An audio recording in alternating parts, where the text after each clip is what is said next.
নমস্কার বন্ধুরা, শ্রাবণী রান্নাঘরে আপনাদের সবাইকে স্বাগত জানিয়ে আমি প্রতিদিনের মতো আবারও আজকের একটা রান্নার ভিডিও নিয়ে আপনাদের সামনে চলে এসেছি।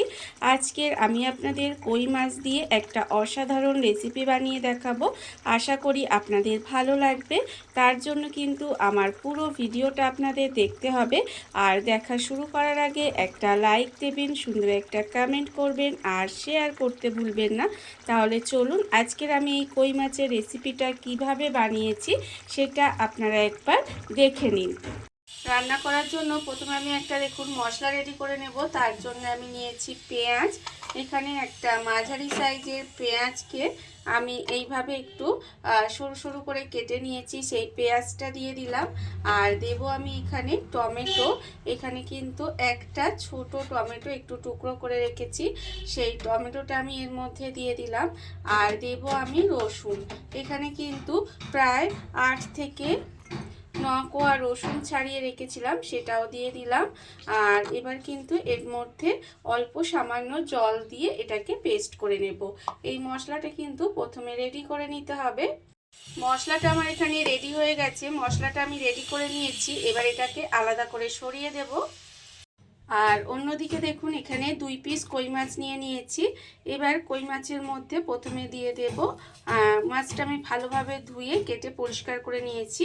এবার এর মধ্যে দিয়ে দিলাম নুন, আর দেব আমি এখানে হলুদের গুঁড়ো, আর আমি দেব এখানে সর্ষের তেল। এখানে কিন্তু অল্প একটু সর্ষের তেল দিয়ে দিলাম। আর আমি দেব যে মশলাটা আমি এখানে রেডি করে রেখেছিলাম, সেই মশলাটাও কিন্তু এর মধ্যে দিয়ে দেব। মশলাটাও কিন্তু এর মধ্যে দিয়ে দিতে হবে। এইবারে আমি এটা হাত দিয়ে খুব ভালোভাবে মাখিয়ে নেব। এটা কিন্তু হাত দিয়ে খুব ভালোভাবে মাখিয়ে নিতে হবে। আর আমি প্রতিদিনের মতো আপনাদের একটা কথাই বলবো যে প্লিজ আমার ভিডিওটা আপনারা টেনে টেনে দেখবেন না, পুরো ভিডিওটা দেখুন। আশা করি আপনাদের ভালো লাগবে।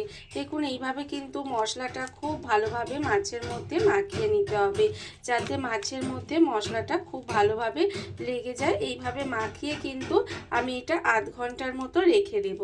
এইভাবে কিন্তু মাখিয়ে আধ ঘন্টার মতো মাছটাকে রেখে দিতে হবে।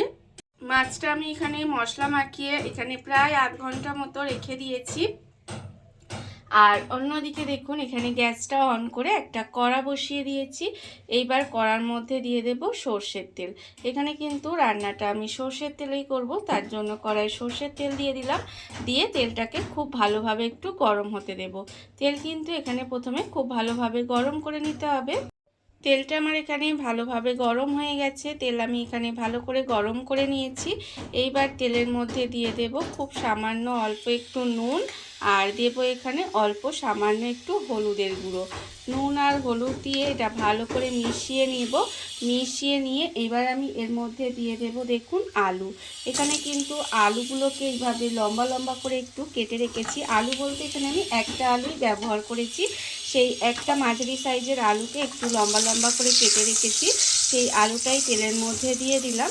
দিয়ে আলুটাকে খুব ভালোভাবে ভেজে নেব। আর আমার চ্যানেলের নতুন বন্ধু পুরনো বন্ধু সবাইকেই বলছি আমার তরফ থেকে অনেক অনেক ভালোবাসা। নতুন বন্ধুদের বলবো যদি আমার চ্যানেলটা সাবস্ক্রাইব করেন তাহলে পাশে থাকা বেল বাটনটা অবশ্যই প্রেস করে দেবেন, যাতে আমি যখনই কোনো নিত্য নতুন ভিডিও আপলোড করব সবার প্রথমে আপনাদের কাছে নোটিফিকেশান চলে যাবে এবং আপনারা আপনাদের সময় মতো ভিডিওটা দেখে নিতে পারবেন। আর পুরনো বন্ধুদের বলবো যে এইভাবে আমার পাশে থাকার জন্য, আমাকে এগিয়ে যেতে সাহায্য করার জন্য আপনাদের অসংখ্য অসংখ্য ধন্যবাদ। দেখুন এইভাবেই কিন্তু আলুটাকে আমি প্রথমে একটু লাল লাল করে ভেজে নেব। আলুগুলো আমার এখানে লাল করে ভাজা হয়ে গেছে। আলুগুলো আমি এখানে উল্টিয়ে পাল্টিয়ে লাল করে ভেজে নিয়েছি। এবার এই আলুগুলোকে আমি তুলে নেব। এই যে আজকের আমি কই মাছের যে রেসিপিটা করছি সেটা কিন্তু গরম ভাত দিয়ে খেতে ভীষণই ভালো লাগে। আপনারা তো অনেক রকমভাবে কই মাছের রেসিপি হয়তো বানান বা বানিয়েছেন, একবার এইভাবে বানিয়ে দেখবেন, আশা করি আপনাদের ভালো লাগবে। গরম ভাতের সঙ্গে এই রেসিপিটা থাকলে আমার মনে হয় আর কিছুই লাগবে না। দেখুন এবার আলুটাকে আমি আলাদা করে তুলে রেখে দেব। আলুটা আমি আলাদা করে তুলে রেখে দিয়েছি। এইবার এই তেলের মধ্যেই আমি রান্নাটা করব। তার জন্য প্রথমে দিচ্ছি একটা পেঁয়াজ কুচি। একটা পেঁয়াজ কিন্তু আমি রান্নায় বেটে ব্যবহার করেছি, আর একটা পেঁয়াজকে আমি এইভাবে একটু কুচি কুচি করে দিচ্ছি। এবারে দেখুন পেঁয়াজটাকে প্রথমে খুব ভালোভাবে একটু লাল করে ভেজে নেব। পেঁয়াজ কিন্তু প্রথমে খুব ভালোভাবে লাল করে একটু ভেজে নিতে হবে। পেঁয়াজটা আমার এখানে ভালো করে ভাজা হয়ে গেছে। পেঁয়াজটা কিন্তু আমি এখানে খুব ভালোভাবে ভেজে নিয়েছি। এইবার আমি এর মধ্যে দিয়ে দেব, দেখুন প্রথমে আমি এখানে দেব অল্প সামান্য একটু চিনি। অল্প সামান্য একটু চিনি দিলাম, দিয়ে চিনিটাকে একটু গলিয়ে এইভাবে একটু ক্যারামেল করে নেব। চিনিটা কিন্তু এইভাবে একটু তেলের মধ্যে দিলে কালারটা খুব সুন্দর আসে। আপনারা চাইলে কাশ্মীরি লঙ্কা গুঁড়ো দিতে পারেন, তাতেও কালারটা সুন্দর আসে। তবে আমি এইভাবে একটু চিনি দিয়ে ক্যারামেল করে নিলাম, এতে কালারটা ভীষণই সুন্দর আসবে। এইবারে আমি এর মধ্যে দিয়ে দেব, দেখুন আমি মাছের মধ্যে হলুদ মাখিয়ে রেখেছিলাম, তাও অল্প একটু হলুদ দিলাম। দেব আমি এখানে নুনটা বুঝে দেবেন। আমি এখানে নুনটা দিয়ে দিলাম আন্দাজ মতো। আর দেব আমি এখানে লঙ্কার গুঁড়ো। ঝাল কতটা খাবেন সেটা বুঝে কিন্তু লঙ্কার গুঁড়োটা ব্যবহার করবেন। এবারে দেখুন মশলাটাকে আমাকে খুব ভালোভাবে কষিয়ে নিতে হবে। মশলা কিন্তু এখানে এইভাবে খুব ভালো করে তেলের মধ্যে দিয়ে কষিয়ে নেব। একটু সময় কিন্তু এটাকে এইভাবে একটু কষিয়ে নিতে হবে।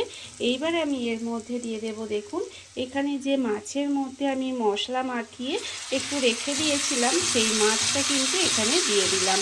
মাছটা দিয়ে এইবারে মাছটাকে একটু এইভাবে উল্টিয়ে পাল্টিয়ে আমি কিন্তু মাছটাকে কষিয়ে নেব। উল্টিয়ে পাল্টিয়ে এইভাবে মাছটা কিন্তু ভাজা হচ্ছে না, এইভাবে একটু রান্নাটা করে দেখবেন, খেতে কিন্তু ভীষণই সুন্দর হয়। আমি মাছটাকে একটু উল্টিয়ে পাল্টিয়ে দিয়ে মশলাটা কিন্তু এই মাছের সঙ্গেই দিয়ে খুব ভালোভাবে একটু সময় কষিয়ে নেব। গ্যাসটা এই সময় একটু লোতে দিয়ে রাখবেন, দিয়ে রেখে এইভাবে কিন্তু মাছটাকে একটু কষিয়ে নিতে হবে।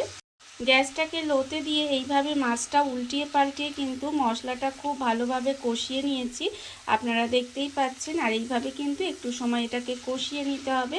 আর যখন দেখবেন এইভাবে মশলাটা কষে তেলটা ছেড়ে দেবে, তখন কিন্তু আমি এর মধ্যে দিয়ে দেব এই যে আলুটা আমি আগে থেকে ভেজে রেখে দিয়েছিলাম, সেই ভাজা আলুটা কিন্তু এর মধ্যে দিয়ে দেব। ভাজা আলুটা এর মধ্যে দিয়ে দিলাম, দিয়ে এবার এটাকে একটু সময় এইভাবে মিশিয়ে নিতে হবে। একটু ভাজা আলুটা দিয়ে খুব বেশি নাড়াচাড়া করার দরকার নেই, মশলার সঙ্গে দিয়ে এইভাবে একটু মিশিয়ে নিতে হবে। তারপরে আমি এর মধ্যে দিয়ে দেব জল। এখানে কিন্তু মিক্সির মধ্যে অনেকটা মশলা লেগেছিল, সেই মশলাটা ধুয়ে আমি একটু জল দিয়ে দিলাম। মানে মাছটা সেদ্ধ হবে আর আলুটা এখানে ভাজা আছে, তাই খুব বেশি সময় লাগবে না। সেই সময় আমি এই জলটাই দিয়ে দিলাম, এর থেকে আর বেশি জল দেবার দরকার নেই। দেখুন এইবারে কিন্তু এটাকে একটু ঢাকা দিয়ে রান্না হতে দেব। গ্যাসটাকে একেবারে লোতে করে দেব, দিয়ে এইভাবে একটু ঢাকা দিয়ে মাছটাকে সেদ্ধ হতে দিতে হবে, মাছ আলু যাতে খুব ভালোভাবে রান্না হয়ে যায়। এইভাবে গ্যাসটাকে লোতে দিয়ে ঢাকা দিয়ে একটু সময় এটা রান্না করে নেব।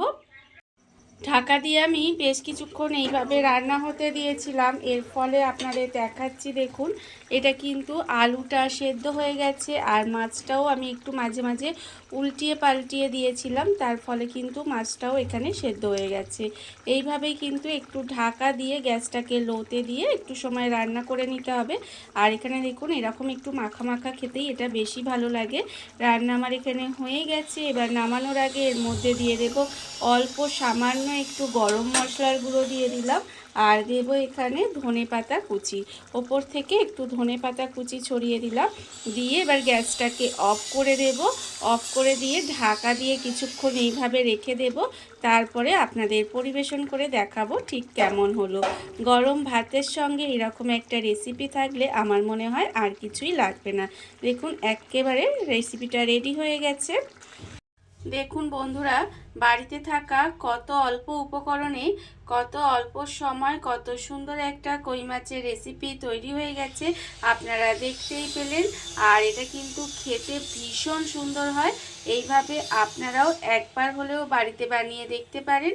আর এই ভিডিওটা যদি আপনাদের ভালো লেগে থাকে, আপনারা আমার চ্যানেলটা সাবস্ক্রাইব করে এইভাবে আমার পাশে থেকে যেতে পারেন। তাহলে চলুন আজকের ভিডিওটা এই পর্যন্তই। নমস্কার।